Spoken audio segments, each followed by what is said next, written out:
Jadi kamu mau sukses bisnis jasa di era digital sekarang? Nonton video ini sampai habis karena sebagai business owner jasa juga, aku bakal share strategi terpenting biar kamu berhasil juga. Let's go! Oke, aku bakal bagi video ini jadi 4 bagian penting. Yang pertama itu persiapan dan portfolio. Yang kedua itu client relation. Yang ketiga itu team building dan SOP. Dan yang keempat itu keuangan. Dari 4 poin penting ini aja, sebenarnya kamu sudah memiliki informasi yang cukup untuk bisa kamu kembangkan sesuai dengan bisnis jasa yang kamu tawarkan. Biar gak lama-lama, langsung kita masuk ke poin yang pertama, yaitu persiapan dan portfolio. Kalau kamu mau punya bisnis jasa, kamu harus punya skill yang high demand. Nah, kita semua pasti memiliki skill dan kelebihan yang unik ya masing-masing. Nah, coba kamu pikir, kamu ada skill apa yang kamu rasa kamu cukup mahir dan bisa bermanfaat buat orang lain. Untuk beberapa jenis jasa, mungkin kamu bakal butuh sertifikasi. Contohnya jasa notaris gitu. Nah, tapi kebanyakan jasa juga kamu tidak butuh sertifikasi, seperti jasa kelola sosmed. Balik lagi, tergantung dari skill dan kelebihan yang kamu tawarkan ke customer kamu gitu. Dan ingat, bisnis itu komitmen bertahun-tahun. Jadi kamu harus pikir nih, apa yang kamu rasa kamu siap untuk melakukan ini dan komit selama jangka panjang. Next, kamu juga perlu mempersiapkan portfolio. Nah, kalau kamu mau sukses jualan jasa, nggak cukup untuk kamu punya skill yang bagus aja. Karena kamu juga harus bisa bikin customer itu percaya dengan kualitas hasil kerja yang kamu lakukan. Dan cara yang paling ampuh adalah dengan bikin portfolio. Karena di situ klien bisa langsung lihat hasil kerja kamu seperti apa. Nah, tapi kan chicken and egg ya gitu. Kalau misalnya belum punya klien, gimana bisa ada portfolio? Dan kalau misalnya nggak ada portfolio, nggak bisa dapat klien dong. Nah, kamu bisa pakai strategi fake portfolio. Nah, ini maksudnya bukan kamu comot hasil karya orang lain ya. Tapi, buatlah beberapa proyek-proyek palsu yang tujuannya itu biar bisa menunjukkan hasil karya kamu. Contohnya gini, misalnya kamu mau buka bisnis jasa desain logo gitu. Ya, daripada kamu nungguin klien gitu, ya udah kamu iseng aja bikin desain 10 logo gitu.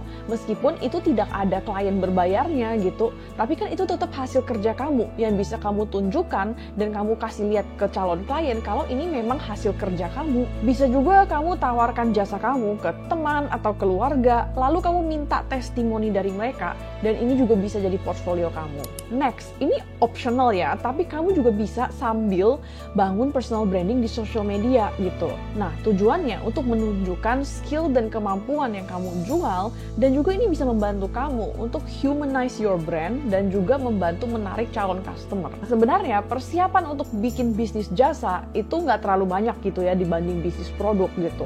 Menurut aku sih yang terpenting sih itu aja. Karena challenge terberatnya itu ada di bagian kedua, yaitu client relation. Saat kamu menghadapi klien sebagai bisnis yang menawarkan layanan, kemungkinan besar kamu bakal berkomunikasi secara langsung dengan customer kamu. Jadi, siap-siap kumpulin kesabaran ya. Kemungkinan besar di awal-awal, portfolio kamu nggak akan cukup untuk bikin klien percaya sama kamu. Klien pasti mau untuk berinteraksi atau berkomunikasi secara langsung dulu dengan kamu. Nah, di era digital sekarang sih rata-rata mostly udah via WhatsApp atau sosial media ya. Gimana caranya biar customer itu percaya dan mau take action dan belanja sama kamu? Cara yang salah adalah dengan terus-menerus bujuk customer untuk belanja, oke? Yang ada malahan mereka kabur karena rasa terganggu karena dijualin melulu. Daripada terlalu agresif closing, lebih baik kita menjual dengan cara mengedukasi dan membantu. Anggap aja kamu adalah seorang asisten belanja untuk si customer tersebut. Misalnya, kamu jual jasa desain logo gitu. Jangan langsung, ini fee kami ya, transfer ke nomor segini ya.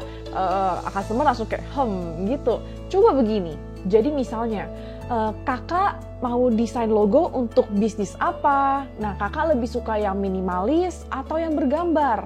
Oh, bisnis restoran. Kalau bisnis restoran, aku sarankan yang bergambar, Kak. Biar brandingnya lebih kebentuk dan orang lebih gampang lihat. Nah, contohnya seperti itu. Jadi, kamu kelihatan, kamu memiliki skill dan expertise, dan customer juga puas karena merasa dilayani. Next, kalau kamu jualan jasa, it's a very good idea untuk kasih semacam garansi. Contohnya, nggak puas, uang kembali. Atau garansi berapa bulan, kayak gitu. Oke, nah percayalah 90% customer kamu tidak akan menagih garansi yang kamu janjikan. Tapi ini akan sangat membantu untuk mereka percaya sama kamu saat di awal-awal. Kalau kamu bisnis jasa, kamu harus hati-hati dengan yang namanya the expectation effect. Artinya apa? Artinya kualitas jasa kamu di mata customer itu sangat relatif. Nah, relatifnya kayak gimana? Jadi, kualitas kamu di mata customer sama dengan jasa kamu dikurangi ekspektasi mereka. Maksudnya gini, kalau jasa kamu itu melebihi ekspektasi customer kamu, mereka otomatis akan pikir, wah ini bagus banget, high quality. Tapi sebaliknya, kalau jasa kamu itu jatuhnya di bawah ekspektasi mereka akan merasa, ih low quality gitu. Padahal sebenarnya mungkin secara objektif kualitas hasil kerja kamu itu sebenarnya bagus banget. Cuman kalau itu ada di bawah ekspektasi customer kamu, mereka akan tetap kecewa. Kuncinya never overpromise but try to overdeliver.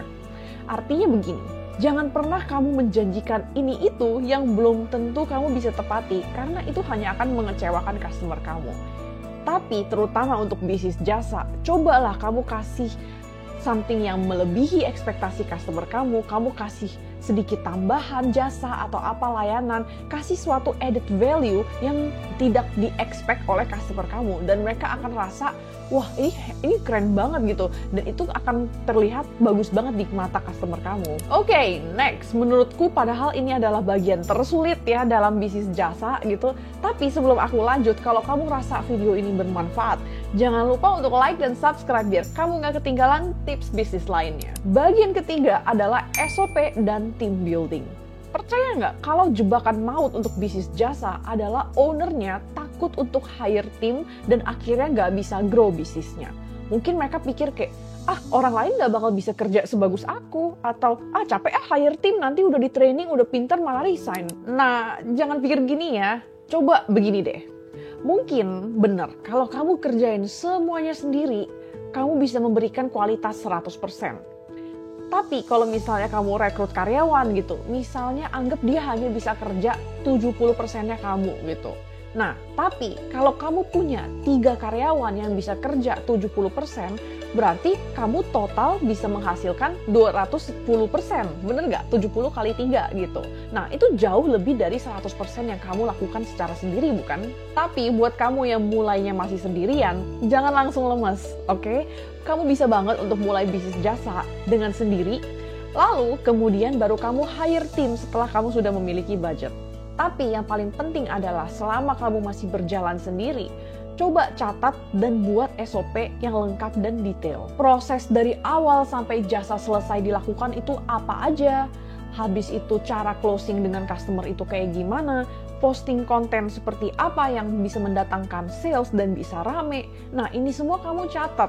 Kalau aku sih semuanya aku list down, lalu aku bikin dalam sebuah PDF yang kemudian aku bakal oper ke tim aku setelah aku udah merekrut mereka. Tujuannya biar hasil kerja tim kamu juga sesuai dengan standar kamu dan sesuai dengan branding yang kamu harapkan, kayak gitu.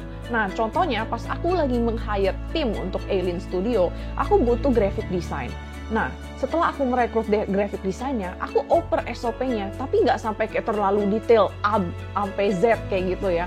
Aku cuma siapin PDF yang isinya branding, warna, dan beberapa hal-hal yang aku rasa kayaknya ini penting untuk brandingnya Alien Studio. Lalu aku oper ke tim graphic design aku, biar mereka bisa ada kebebasan untuk berkreasi, tapi juga sesuai dengan standar yang aku harapkan. Next, ini sering banget ditanya di IG aku, yaitu logika keuangan untuk bisnis jasa.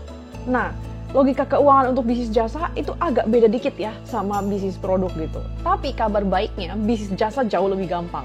Kenapa?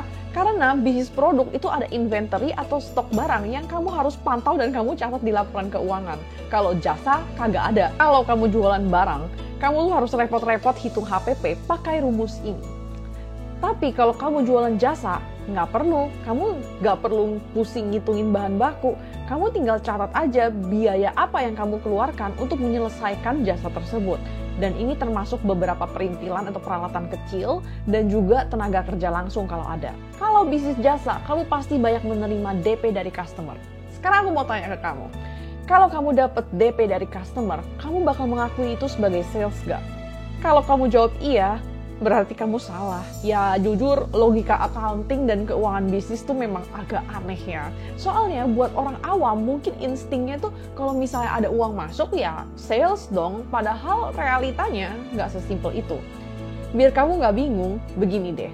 Instead of jadiin uang masuk sebagai patokan sales, jadikan orderan selesai sebagai patokan sales. Contohnya gini deh, anggap kamu memiliki bisnis jasa renovasi rumah.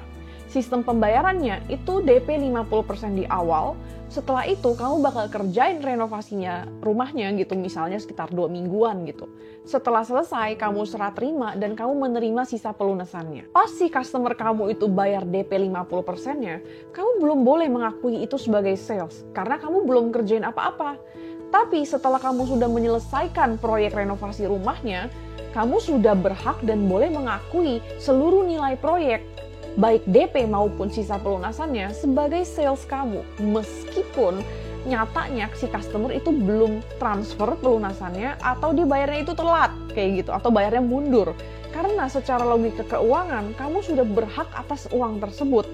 Karena kamu sudah menyelesaikan kewajiban kamu. Jadi, kalau boleh aku simpulkan, biar kamu nggak bingung, kapan sih boleh mengakui transaksi sebagai sales?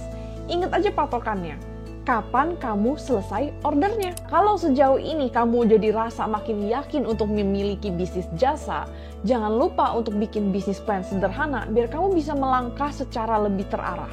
Dan kabar baiknya, aku sudah pernah spill tutorial lengkap cara bikin bisnis plan di videoku yang ini, jadi nonton ya. Thanks for watching dan sampai jumpa lagi di video yang ini.